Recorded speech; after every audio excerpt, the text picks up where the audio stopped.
Let's talk about some of the potential replacements. It's not a subject I'm entirely comfortable with because they've still got a manager, but I do appreciate that Arsenal have got to do their own due diligence. They've got to have their own ideas, Crossy, on who might be the man to replace Arsene Wenger when he eventually goes.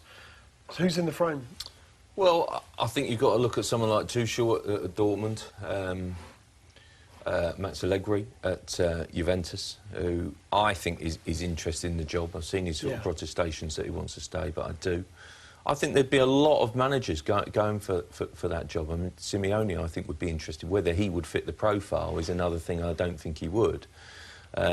Just because I think they would want someone who's quite even-handed, wants to play good football, and Wenger has delivered very, very good football for 20 years, marvellous football. And I think they want to follow in that good passing style, attacking, and it's really good to see. I think Roger Schmidt is perhaps the outsider from Leverkusen, who, you know, is in action this week in the Champions League. Personally, I think you need someone with the gravitas. I thought Jamie Carragher did a brilliant column in the Mail yesterday about sort of saying that Arsenal were successful before, they'll be successful again. When Wenger arrived, he wasn't a particularly renowned name. And I do feel that we've moved on so much in the 20 years following that we know these guys, whereas Wenger, I think we'd know Wenger when he arrived at Arsenal if it were 20 years on, if you see what I mean. Yep. But I just feel that they need someone of a stature and a standing that will be able to say to Mesut Ozil, I'm going to take this club forward, I want you to stay. Look, I think... I thought you were going to say he was going to substitute. Well, I know, well, he should have done. I mean, it's remarkable. I mean, that again, question marks Wenger's management, how he can leave him on the pitch. He was shockingly bad on Wednesday night. How anyone can see that he should stay on the pitch is wrong. Nick and Living? Well, he was Wednesday night. Jace, Cross just mentioned some of the names in the frame, some of the contenders. Who do you think is the man succeeding? That's a big question, obviously. I mean, I think John's right. There'll be a lot of people out there who want the job. It's because it's the one sort of underexploited Premier League job. I mean, everything is in place. You know, you've got the stadium, you've got the training ground, you've got the budget, you've got the cachet, you've got the fan base. There's so much to go at with Arsenal. And actually, following on from Wenger, I don't think it's going to be as hard as it was following on from Ferguson. I agree with Steve. I think it's a different dynamic. I think that there actually are people at Arsenal who are desperate to sort of have more freedom, more authority, more chance to do things themselves as well. And I think that's also quite interesting. But one interesting name, I was thinking about this as well, one interesting name, obviously they've just beaten Arsenal, is Ancelotti, because Ancelotti isn't having the greatest time at Bayern Munich. And I know for a fact he really does like Arsenal as a club. And when he left Chelsea, he was turning up at Arsenal quite a lot just to sort of see things. He'd be quite an interesting character. But I actually think they might have to look at restructuring themselves a little bit and maybe not going for a like-for-like replacement, and maybe the idea of a younger coach with somebody working alongside him, director of football type or whatever. I think that might work at Arsenal. I think it might be a change there, that they could do that instead. But there'll be so many good candidates. I mean, Simeone, Allegri's a big, interesting candidate, Sampaoli at Seville. There's lots of different candidates out there that they could get. And this is the process they should be doing right now. And that's why I think, personally, it would help everyone if it was resolved right now, if Wenger did come out right now and say, look, OK, I am going at the end of the season. People might say it's a knee-jerk reaction to the Munich result. Well, it's not really, is it? I mean, you know, it's not one result. And I think it would help the situation. Then the club could move forward and do more of a transition. I think they missed the boat. I think they missed the boat, Arsenal. I mean, for me, you know, the manager who fitted their DNA absolutely perfectly, and him theirs, was Guardiola. I think he would have been a fantastic manager for Arsenal because the way Arsenal play, their philosophy, their whole kind of ethos about football is already Guardiola's, apart from the winning. And I think he would have been a fantastic manager. And the fact that they have let this drift, and you're now talking about a possibility who, it could be anybody, take your pick. The fact that Arsenal haven't had some kind of line of succession kind of already in place really smacks of bad management for me. They've had a long time to think about this. OK, United got it wrong, but there's no reason why Arsenal didn't have to do that. And if you're talking about an outside name, I think the boy at Hull, Marco Silva, who's doing a fantastic job there. If you're going to go for somebody with perhaps potential, with somebody alongside him, I think for me he'd be a good fit. No matter what happens next season, I will manage somewhere. Charlie Nicholas, will that still be at Arsenal? I don't think so. No, we've debated Arsene, and Arsene in particular, a long time in this show. And I think when it's your own club, your passion runs very strongly. and it's hard. It's harsh and it's hard. But you've got to go. You know, you can't camouflage it. And I just feel now that he looks in pain. He looks as if he's panicking about his team choices. The start of a game about 3 weekends ago, Julian, we had a shot where the backroom staff put a shot together 30 seconds into an Emirates game, and he's pacing up and down, rubbing his hands. And that's not good. I don't want to see this genius of a man being ripped apart like this. I'm not enjoying listening to it. I'm not enjoying the chat that I have to put down my balance.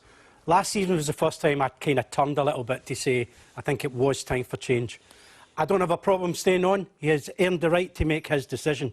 But somewhere along the line, someone has got to say, who is improving? Is the team improving? Are you getting it right? The last 3 years, I would say more so I can understand the anger, because he's had serious money. Before then, he didn't. He had to camouflage it. But the last 3 years, and Arsenal are not competing in the Champions League. They're getting there and they're not competing.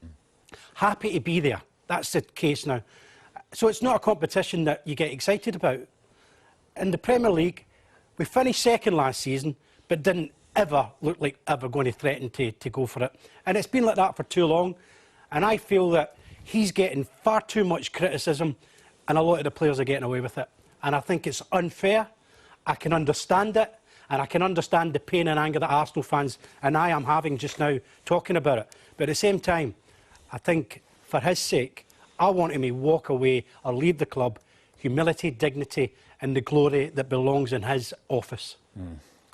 Paul Merson, as another former Arsenal man, are you finding this equally as painful at the moment as Charlie? Yeah, because it's not nice, but it's happening it's happening more often than what it did. You know, before it was sort of every now and then, but it's a lot more often now. And then when it is a lot more often, it's not good. You know, I thought Wednesday night was the first time I've seen him lost. I thought he was lost. You know, after the game, when he went into the press conference, it was, oh no, you know. And I felt sorry for him. I felt sorry for him. And people go, oh, what do you feel sorry for? He's on 6 million. No, it don't matter. He's done enough for Arsenal over the years. But times change. Times change, and that's the way it is. And, you know, sometimes the players have got to take a lot of blame as well. I don't see any players coming out. I just asked Tomo and Chaz. I don't read a lot of the newspapers, so I thought I better ask first. I don't see any players coming out going, leave the manager. It's us. It's our fault. They're all putting their heads down, and they're all sitting there thinking, oh, thank God it's the manager getting this stick. You know, they're letting him down. They're letting him down at 3-1. It was a good result, 3-1. It's a two-legged game. We played in Europe. You score an early goal at the Emirates, game on. But it goes 3-1. You don't see anybody get together and go, right, that's it. Keep it tight now. Sit 10 behind the ball. It became like a basketball match at 4-1. It was like basketball. It just completely went. And, you know, then you spring it back round to him and you say, right, is that his tactics? You know, would Mourinho's team talk been exactly the same as Arsene Wenger's? And it wouldn't have been. It wouldn't have been. You know, and that's what worries me now. I think, you know, he's put it into Arsenal's court by saying, I'll be managing anyway. And he will. He's probably... There's no way his agent, if he's got an agent, wouldn't have been told that he's got a job somewhere. Because you wouldn't turn round and say what he just said. You couldn't, because that could embarrass you quite a lot if you turn around and go, well, I'll definitely be managing next season.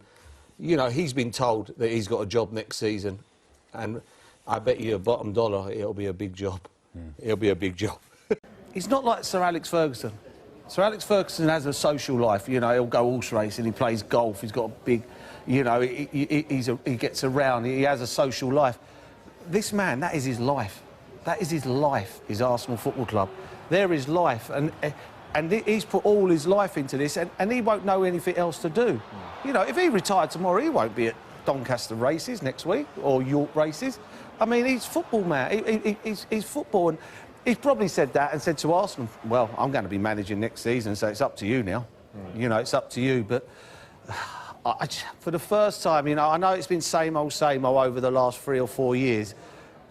That was the first time I've seen him lost the other night. Really? Lost in... really hurt him. You say he's a real football man. Arsenal is his life.